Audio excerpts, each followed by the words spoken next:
So today we're going to be starting on the book of Leviticus. Last time we finished Exodus, 40 chapters of it. So we're 2 books in, we're starting our 3rd. Chapter 1, Laws for Burnt Offering. The Lord called Moses and spoke to him from the tent of meeting, saying, Speak to the people of Israel and say to them, When any one of you brings an offering to the Lord, you shall bring your offering of livestock from the herd or from the flock. If his offering is a burnt offering from the herd, he shall offer a male without blemish. He shall bring it to the entrance of the tent of meeting, that he may be accepted before the Lord. He shall lay his hand on the head of the burnt offering, and it shall be accepted for him to make atonement for him. Then he shall kill the bull before the Lord, and Aaron's sons, the priests, shall bring the blood, and throw the blood against the sides of the altar, that it is at the entrance of the tent of meeting. Then he shall flay the burnt offering and cut it into pieces, and the sons of Aaron and the priest shall put fire on the altar and arrange wood on the fire. And Aaron's sons, the priests, shall arrange the pieces, the head and the fat, and on the wood that is the fire on the altar. But its entrails and its legs he shall wash with water, and the priest shall burn all of it on the altar as a burnt offering, a food offering with a pleasing aroma to the Lord. If his gift for a burnt offering is from the flock, from the sheep or goats, he shall bring a male without blemish, and he shall kill it on the north side of the altar before the Lord. And Aaron's sons, the priests, shall throw its blood against the sides of the altar, and he shall cut it into pieces with its head and its fat. And the priest shall arrange them on the wood that is on the fire on the altar. But the entrails and the legs he shall wash with water. And the priest shall offer all of it and burn it on the altar, and it is a burnt offering and a food offering with a pleasing aroma to the Lord.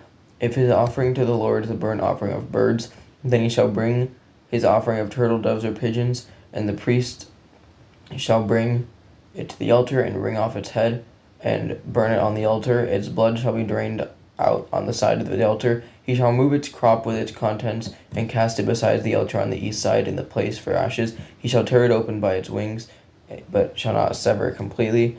The priest shall burn it, and the priest shall burn it on the altar on the wood that is on the fire. If it is a burnt offering, a food offering with a pleasing aroma to the Lord. Chapter 2, Laws for Grain Offerings. When anyone brings a grain offering as an offering to the Lord, his offering shall be of fine flour. He shall pour oil on it and put frankincense on it, and bring it to Aaron's sons, the priests. He shall take it from a handful of the fine flour and oil, with all of its frankincense, and the priest shall burn this as a memorial portion on the altar, a food offering with a pleasing aroma to the Lord. But the rest of the grain offering shall be for Aaron and his sons. It is the most holy part of the Lord's food offerings. When you bring a grain offering baked in the oven as an offering, it shall be unleavened loaves of fine flour mixed with oil, or unleavened wafers smeared with oil. And if your offering is a grain offering baked on a griddle, it shall be of fine flour unleavened mixed with oil. You shall break it in pieces and pour oil on it. It is a grain offering. And if your offering is a grain offering cooked in a pan, it shall be made of fine flour with oil. And you shall bring the grain offering that is made of these things to the Lord. And when it is presented to the priest, he shall bring it to the altar. And the priest shall take from the grain offering its memorial portion, and burn this on the altar, a food offering with a pleasing aroma to the Lord. But the rest of the grain offering shall be for Aaron and his sons. It is the most holy part of the Lord's food offerings. No grain offering that you bring to the Lord shall be made with leaven, for you shall burn no leaven nor any honey as a food offering to the Lord. And as an offering of first fruits you may bring them to the Lord, but they shall not be offered on the altar for a pleasing aroma. You shall season all your grain offerings with salt. You shall not let the salt of the covenant with your God be missing from your grain offering. With all your offerings you shall offer salt. If you offer a grain offering of first fruits to the Lord, you shall offer the grain offering of your first fruits, fresh ears, roasted with fire, crushed new grain, and you shall put oil on it and lay frankincense on it. It is a grain offering, and the priest shall burn as its memorial portion some of the crushed grain and some of the oil with all its frankincense. It is a food offering to the Lord. Chapter 3, Laws for Peace Offerings. If his offering is a sacrifice of peace offering, if he offers an animal from the herd, male or female, he shall offer it without blemish before the Lord. And he shall lay his hands on the head of his offering and kill it at the entrance of the tent of meeting. And Aaron's sons, the priests, shall throw the blood against the sides of the altar. And from the sacrifice of the peace offering as a food offering to the Lord, he shall offer the fat covering the entrails, and all of the fat that is on the entrails. And the 2 kidneys with the fat that is on them at the loins, and the long lobe of the liver that he shall remove with the kidneys. Then Aaron's son shall burn it on the altar on top of the burnt offering, which is on the wood on the fire. It is a food offering with a pleasing aroma to the Lord. If his offering for a sacrifice of peace offering to the Lord, is an animal from the flock, male or female, he shall offer it without blemish. If he offers a lamb for his offering, then he shall offer it before the Lord, lay his hand on the head of his offering, and kill it in front of the tent of meeting. And Aaron's son shall throw its blood against the sides of the altar. Then from the sacrifice of the peace offering he shall offer as a food offering to the Lord its fat. He shall remove the whole fat tail, cut off close the back to the backbone, and the fat that covers the entrails, and all the fat that is on the entrails. And the 2 kidneys with the fat that is on them, at the loins, and the long lobe of the liver, that he shall remove with the kidneys. And the priest shall burn it on the altar as a food offering to the Lord. If his offering is a goat, then he shall offer it before the Lord, and lay his hand on the head, and kill it in front of the tent of meeting. And the sons of Aaron shall throw its blood against the sides of the altar. Then he shall offer from it as his offering for a food offering to the Lord, the fat covering the entrails, and all the fat that is on the entrails, and the 2 kidneys with the fat that is on them at the loins, and the long lobe of the liver that he shall remove with the kidneys. And the priest shall burn them on the altar as a food offering with a pleasing aroma. All fat is the Lord's. It shall be a statute forever, throughout your generations and all your dwelling places, that you eat neither fat nor blood. Chapter 4, Laws for Sin Offerings. And the Lord spoke to Moses, saying, Speak to the people of Israel, saying, If anyone sins unintentionally in any of the Lord's commandments about things not to be done, and does any one of them, if it is the anointed priest who sins,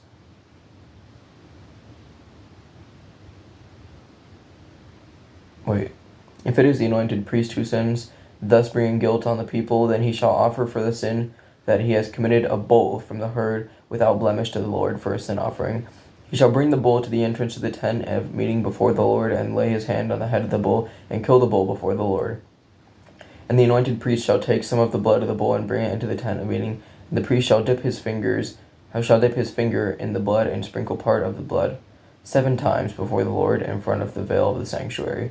And the priest shall put some of the blood on the horns of the altar of fragrant incense before the Lord, that is in the tent of meeting. And all the rest of the blood of the bull he shall pour out at the base of the altar of burnt offering, that is at the entrance of the tent of meeting. And all the fat of the bull of the sin offering he shall remove from it, the fat that covers the entrails, and all the fat that is on the entrails. And the 2 kidneys with the fat that is on them at the loins, and the long lobe of the liver that he shall remove with the kidneys, just as these are taken from the ox of the sacrifice of the peace offerings. And the priest shall burn them on the altar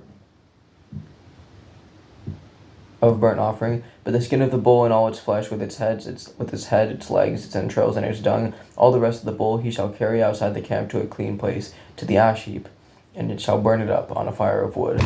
On the ash heap it shall be burned up. If the whole congregation of Israel sins unintentionally, and the thing is hidden from the eyes of the assembly, and they do any one of the things that the Lord's commandments ought not to be done,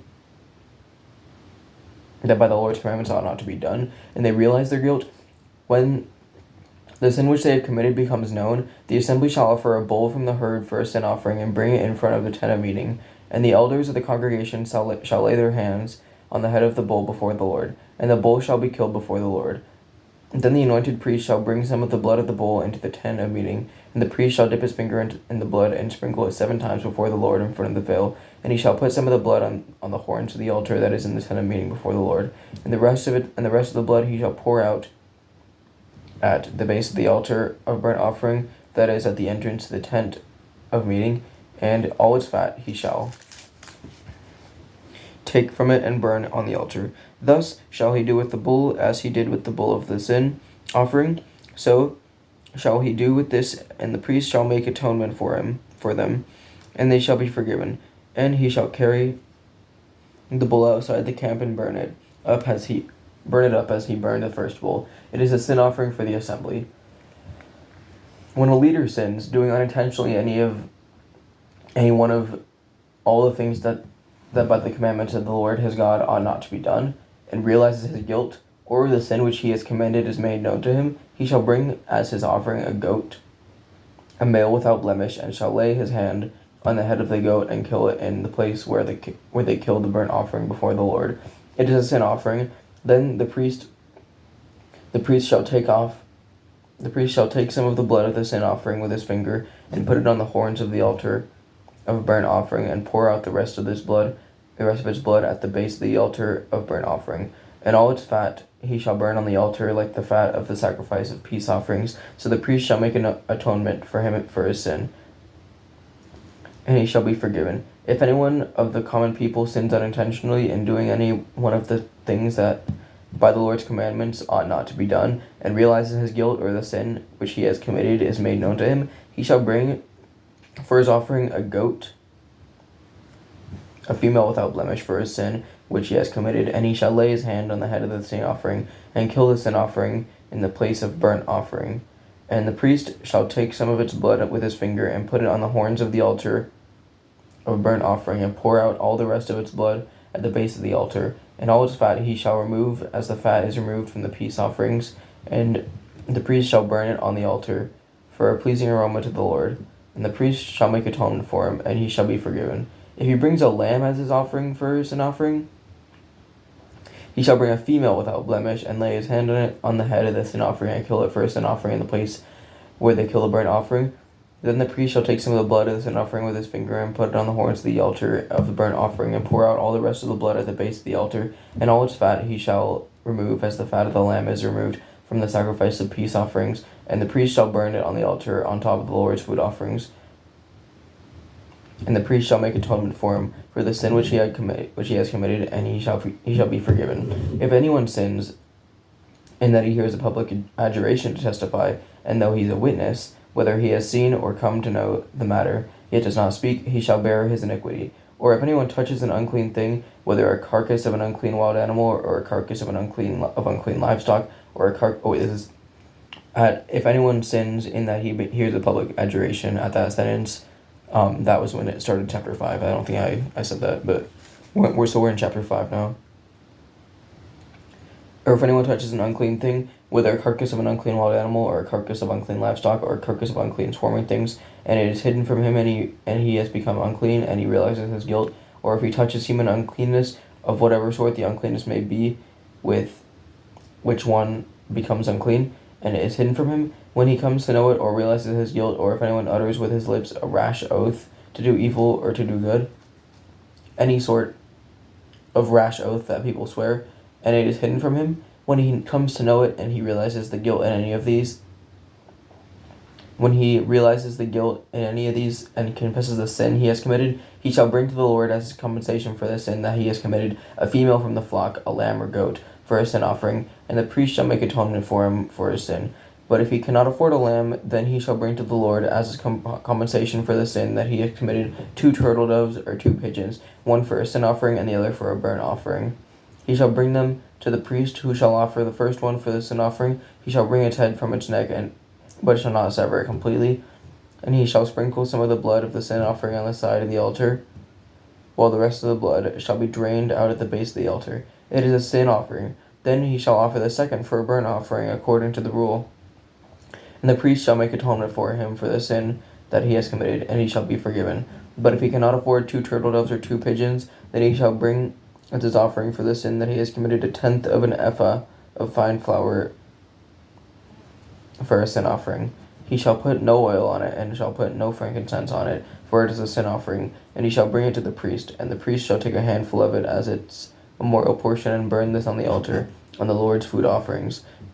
It is a sin offering. Thus the priest shall make atonement for him for the sin which he has committed in any one of these things, and he shall be forgiven, and the remainder shall be for the priest, as in the grain offering. Laws for guilt offerings. The Lord spoke to Moses, saying, If anyone commits a breach of faith and sins unintentionally in any of the holy things of the Lord, he shall bring to the Lord as compensation a ram without blemish out of the flock. valued in silver shekels, according to the shekel of the sanctuary, for a guilt offering. He shall also make restitution for what he has done amiss in the holy thing, and shall add a fifth to it, and give it to the priest. And the priest shall make atonement for him with the ram of the guilt offering, and he shall be forgiven. And if anyone sins doing any of the things that the Lord's commandments ought not to be done, that by the Lord's commandments ought not to be done, though he did not know it, then realizes his guilt, he shall bring to the priest a ram without blemish out of the flock, or its equivalent, for a guilt offering. And the priest shall make atonement for him for the mistake that he made unintentionally, and he shall be forgiven. It is a guilt offering. He has indeed incurred guilt before the Lord. Alright, so that's the first 5 chapters of Leviticus. Tomorrow I'm going to read the next 5 chapters of Leviticus, and yeah, that's the end.